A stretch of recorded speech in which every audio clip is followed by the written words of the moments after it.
Welcome back, everyone. We now embark on our third theme for today, but before we begin, we have a short video to set the stage.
Explore these issues in emerging markets, I'm pleased to be joined by Wall Street's most influential geopolitical strategist, Tina Fordham, founder of Fordham Global Foresight, as well as Professor Otaviano Canuto, former vice president and executive director of the World Bank and senior fellow at the Policy Center for the New South. Please come on stage.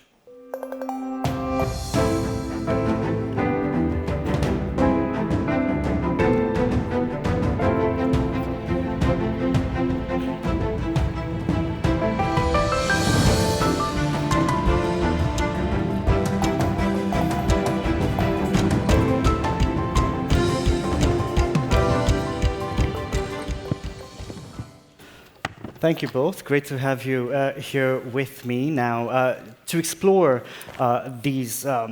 Let's dive right into it, shall we? We all know that the Russia-Ukraine conflict is worsening economic and geopolitical fragmentation. From an economic standpoint, the conflict has a host of ramifications across the world and specifically in emerging markets. Professor Canuto, I want to begin with you to set the scene. Can you help us understand the consequences on the economic front? Definitely so. It's a pleasure to be here in such a good company. We have gone through, let's say, a series of shocks that sound even apocalyptic, if you think of it. We have had a plague, the pandemic, which is still on, as we can see in the case of China. We had a war in Ukraine, still have it. The subsequent impacts on commodity prices and food price, tremendous shock for a substantial part of the world, and also have the high frequency of weather-related events affecting the production of some commodities, some particularly food, and so on. And now we have the adaptation of the world to the new monetary regime in advanced economies with the risks of stagflation and so on. Now, emerging markets can be differentiated, but they are all feeling the effects of that cluster of shocks. And the geopolitical ones as well, as a consequence of all that. Tina Fordham, I'd like to bring you in. What do you see as the short-term consequences on the geopolitical front? Well, it's more than short-term consequences. I mean, I think we have to regard the Russian invasion of Ukraine as a transformational event. And this is the first point that I would make. Coming on the back of a global pandemic, we have two massive shocks, not only to the economy, but to the social contract, to the way that we live and work. That means we're not going back to some kind of pre-crisis status quo, and indeed that's captured in the name of this forum. Okay. Dr. Canuto, I'd like to bring you in once again, because inflation is back. We've been talking about it this morning with Professor Ferguson. After more than a decade of absence, emerging economies are witnessing the dynamics of inflation and experiencing mixed fiscal impacts from the recent commodities boom and food security issues. Does Latin America's experience exemplify what comes next for emerging markets? Well, definitely so, even though Latin America doesn't have as many fragile countries as in other parts of the world where the major impact will be. But in the case of Latin America, like in the whole set of emerging markets, one must differentiate the commodity exporters and commodity importers. For instance, even though the commodity price shocks have brought a challenge in terms of impact on the income of poor people everywhere, because food and energy comprise a substantial part of the consumption basket of the poorest people.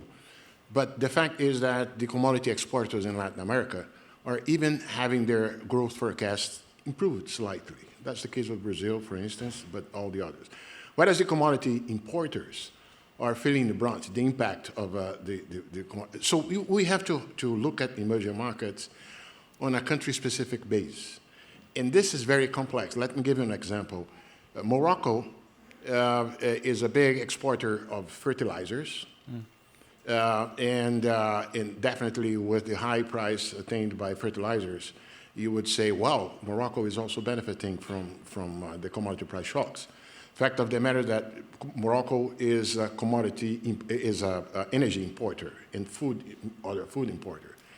And so the net terms of effect for Morocco has been negative. So we have to go one by one and look at their conditions. And by the way, emerging markets are not mostly, in terms of balance of payments, in terms of current account balance, in terms of dependence on foreign capital, is not in as a bad shape as they were in 2013 at the time of the taper tantrum. They are in better condition in that regard. Okay. So in terms of Latin America, do you think the continent can avoid another lost decade? That's a harder call to make. Because definitely the signal of growth in the region has shifted down in the last decade, and there is nothing new in the horizon that might make it be different this time. We only realized afterwards how dependent the economic growth in South America has been of the Chinese growth. And China's growth, as we know, has been shifting toward a lower rate of growth since the beginning of the rebalancing after the global financial crisis. Where China will settle its growth rate from now on is not known. And the fact of the matter is that Latin America cannot count only on Chinese growth as a lever for economic growth. We'll be discussing China in the next panel, but I want to talk about something which you just touched upon, food security issues, because that's also that's impacted by climate-related events. What do you see as the most significant implications and/or impacts of climate change in the areas of food security, energy transition, and geopolitical relationships, really? Right.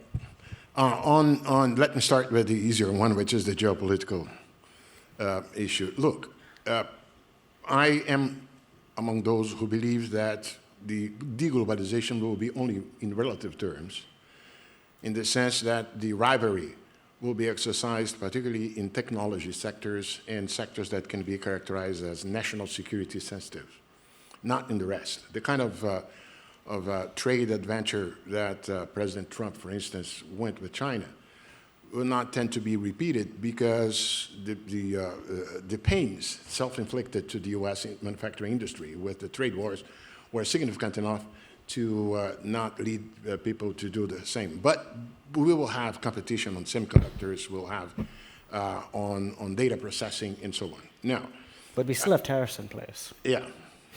But the question is, we also have geopolitics accentuated in the search for control of key minerals. Everything that is the demand of which will be demand for which will increase dramatically with the energy transition, will definitely lead to some sort of geopolitical competition for, think of DRC and cobalt, which is something that might happen, or the mountains in Afghanistan and so on. And now, Russia, Ukraine. One of the impacts of the war, besides food and energy price, is the relative dependence of the world on the gas neon, for instance, which is fundamental for semiconductors. Do I believe that the geopolitics will go through the access to key minerals as well as an important point? On food security, see, that's a major problem. Hunger. As a consequence of the shocks that I made, we will likely watch higher levels of hunger, particularly in those countries that are indebted now, and countries that import food and energy. Tina, Fordham, I'd like to bring you in on the food security issue, because it reminds us that such events like the Arab Spring, for instance, can take on this global relevance today. Is political instability gaining ground? Because we have seen the food security, inflation problems lead to people taking to the streets in countries as far as from Peru to Sri Lanka. Well, the first observation I would make is as we try to differentiate between factors impacting developed markets and emerging markets, I think we can't do that. If we look at the economic and the policy backdrop, high interest rates, rising fuel prices and food prices, inflation impact the global economy. They just hit EM worse. Harder, yeah. Yeah. So that's the first point. It's going to be very tricky to try to differentiate. When we think about the possibility for these drivers to transmit risk from regional to systemic, then we have big problems, because for a lot of investors, they haven't experienced geopolitical risk at any meaningful level because central banks have been acting to mask it. So there's a whole generation of investors for whom the concept of geopolitical risk is academic. Of course, the last time there was a genuine global transmission mechanism was the 1974 oil price crisis, the Six-Day War in the Middle East, and the Iranian Revolution. That's ancient history for a lot of people. But that's kind of the lens through which we need to be thinking about things now. You mentioned the Arab Spring, 2011, 2012. That followed a period of higher food prices in 2007 and 2008, but we need to be really careful that we don't try to draw some kind of causal correlation here. Food prices are one factor that drive civil unrest. They tend to result in riots, most commonly. And the countries that are most at risk of food price-related unrest are places that have seen it before, and I would say particularly Egypt and Somalia. What's different now compared to the Arab Spring period is that a lot of, there's that, but what I was going to say as a political scientist, the regimes have cracked down even harder on their means of repression. So it's very important as we think about, where we might see civil unrest bubbling up, that regimes learned lessons during the Arab Spring. That includes Iran, which has seen some recent protests, China, which has consolidated and used the technology during the pandemic, the tracking technology, to crack down on civil liberties. It's going to take a lot more for the pain and the hardship that these higher food and fuel prices will transmit to actually be felt in the streets, but that deprivation is going to be there nevertheless. I want to talk about defense and security frameworks, which may need rethinking given the current context. Do you believe that NATO can still be relevant, or is there a new security pact that should be under consideration? Do I believe that NATO can still be relevant? Well, I think Sweden and Finland think so, having overcome about 30 years of policy, against joining. I think this most recent, development, First of all, just the use of force to try to occupy another country, as Russia has done in the case of Ukraine, is a reminder that the post-Cold War peace dividend that especially Europe had really priced in, and the sense of not having to pay for security, is now in the past. So that's very much something of the past. The whole notion of sort of peace through trade and commerce has also been overturned. A lot of people saying that the S in ESG should really be for security. I think investors might have forgotten that economic growth is the second kind of main deliverable of a government. Ensuring citizen security is the first. Yeah. And so we're going to see more defense spending. And indeed, yes, the relevance of NATO is there. Journalists every couple of years like to try to write the political obituaries of various things, NATO being one of them. The French president did, to be fair. I know where I am. I'm not going to be commenting on that. But it is very difficult to wholesale reinvent institutions. Remember, as we're on an EM panel, there was a big move to get more emerging markets influence at the international financial institutions. That didn't work. Why? Because the people who are in power, the countries that are in power, don't necessarily give it up. So NATO will expand. There will be more spending. The US-EU relationship is kind of back, perhaps not to where it was before. Be careful not to extrapolate the present reality into the indefinite future. We're kind of stuck with the institutions we have, more or less. I mean, to be fair, NATO does have a spring in its step, and we do see countries in Europe spending more on defense. Just look at Germany, for instance. Dr. Canuto, I'd like to bring you in once again. In this newly fragmented world, hardening geopolitical blocs increase the risk of conflicts and economic volatility. How will emerging markets balance their priorities between their economic interests and security concerns? And are there any practical examples that you have in mind? Look, there is no single unique attitude that will be taken by emerging markets as such. Take China as a special case. You were talking about geopolitics and risks.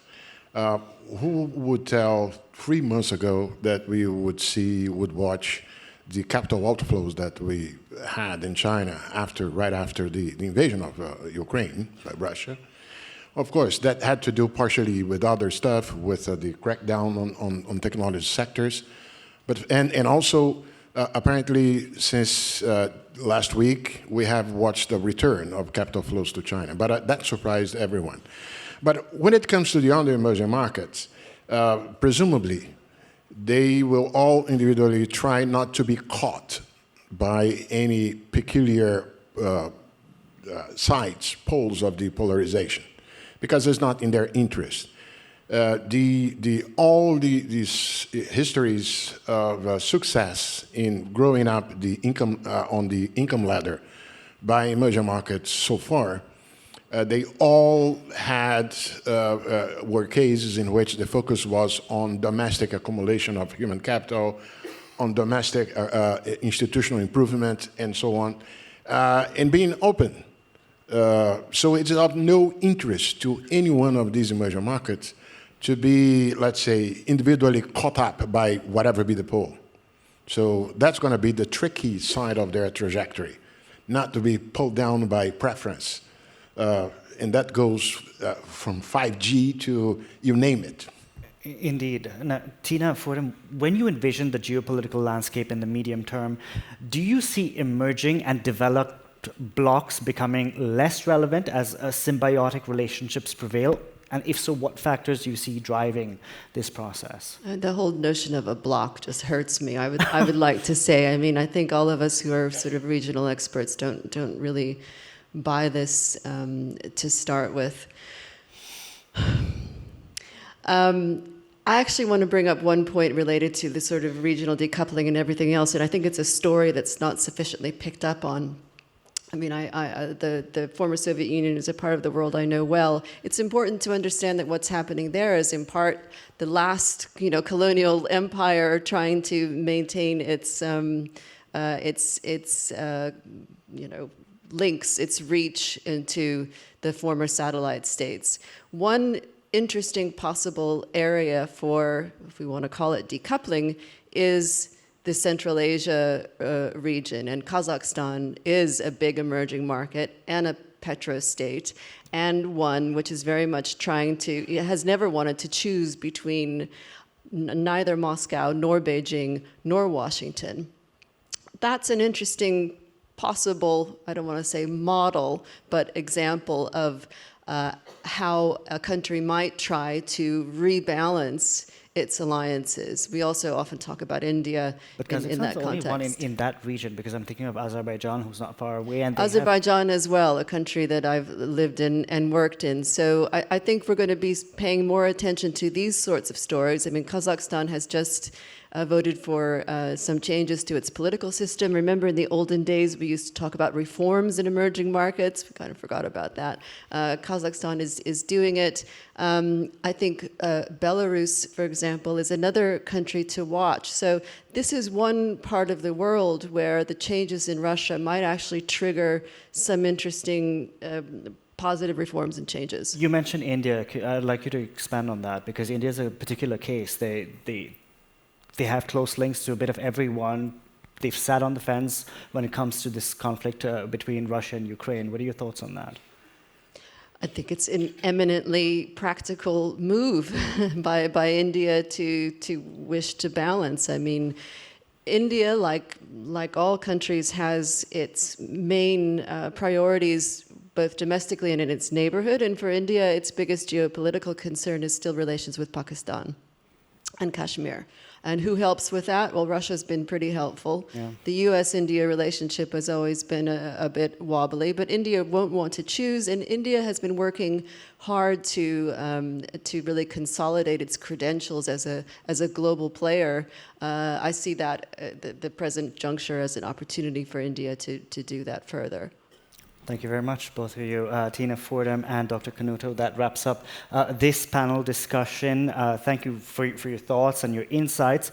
Up next, we have two more great speakers, Professor Steve Tsang and Justin Lin, to talk us about China, to tell us more about China. Professor Lin will be joining us via video link. So while we get him on screen from Beijing, I'd like to invite Professor Tsang to join me on stage. Thank you very much.